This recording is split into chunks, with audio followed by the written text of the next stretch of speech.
многу вешто, а тоа се здруженија кои што тој ги формира како гласачка машина во негова корист.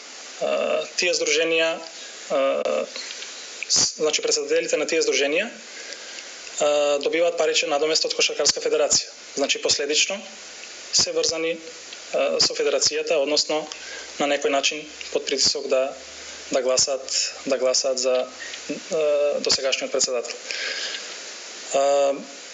Што се однесува до клубовите, поголемиот број од клубовите, јас сум сигурен дека го дадоа гласот за мене.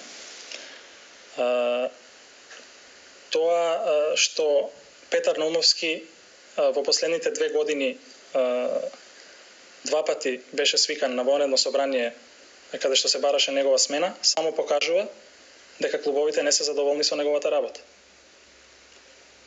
Сега тој вешто ги користи, значи сите тие да кажеме пропусти кои што постојат во статутот,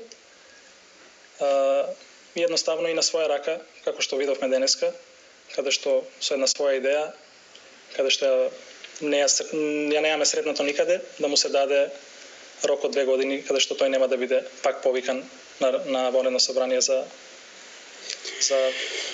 гласање за нов председател.